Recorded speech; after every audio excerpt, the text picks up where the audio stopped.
जय महाराष्ट्र मित्रांनो, स्वागत आहे तुमचं माहितीचा किडा या यूट्यूब चॅनलवरती। चॅनलवर जर नवीन असाल तर चॅनलला सबस्क्राईब करा। तुमच्यासाठी शेतीविषयक, नोकरीविषयक व योजनाविषयक माहितीचे व्हिडिओ मी आपल्यासाठी घेऊन येत असतो। तर चॅनलला आतापर्यंत सबस्क्राईब नसेल केलं तर चॅनलला सबस्क्राईब करून घ्या व अशाच नवनवीन व्हिडिओची नोटिफिकेशन सगळ्यात पहिले बघण्यासाठी साईडचं बेल आयकॉन प्रेस करा। तर चला आजच्या व्हिडिओला सुरुवात करूया वेळ न वाया घालवता।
तर मित्रांनो, हा आहे GR श्री भाऊसाहेब हिरे शासकीय वैद्यकीय महाविद्यालय आणि सर्व उपचार रुग्णालय, चक्करबर्डी परिसर, Surat bypass road, residency park हॉटेलसमोर, धुळे।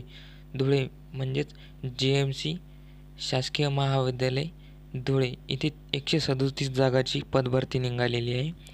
या भरतीसाठी ऑनलाईन पद्धतीने अर्ज नोंदणी सुरू होण्याची दिनांक 3/1/2024 आहे व ऑनलाईन पद्धतीने अर्ज नोंदणी करण्याची अंतिम दिनांक ही 24/1/2024 आहे आणि सामायिक परीक्षेकरिता प्रवेशपत्र उपलब्ध होण्याची दिनांक परीक्षेच्या आधी 7 दिवसानंतर दिसून येतील। हे बघा, अशा प्रकारे इथे विविध पदासाठी विविध जागा आहेत। तर या GRची लिंक मी आपल्या यूट्यूब चॅनलच्या डिस्क्रिप्शन लिंकमध्ये दिलेली आहे व टेलिग्राम चॅनलवरती सुद्धा अपलोड केलेले आहे, तर तुम्ही तिथे जाऊन चेक करू शकता। तर चला या भरतीसाठी महत्त्वाचे मुद्दे काय आहेत ते बघूया। या भरतीसाठी महत्त्वाचा मुद्दा म्हणजे इथे शिक्षण पात्रता फक्त 7वी पास व 10वी पास आहे व याच्यासाठी वयोमर्यादा फक्त 18 वर्ष पूर्ण। जर तुम्ही कास्टमधून किंवा कॅटेगरीमधून जर अर्ज करत असाल तर या भरतीसाठी वयोमर्यादा 38 वर्ष, मागासवर्गीय, खेळ, अनाथ किंवा आर्थिकदृष्ट्या दुर्बल घटकमधून जर असाल तर 43 वर्ष, महिलासाठी, अराखीवसाठी 38 व मागासवर्गीय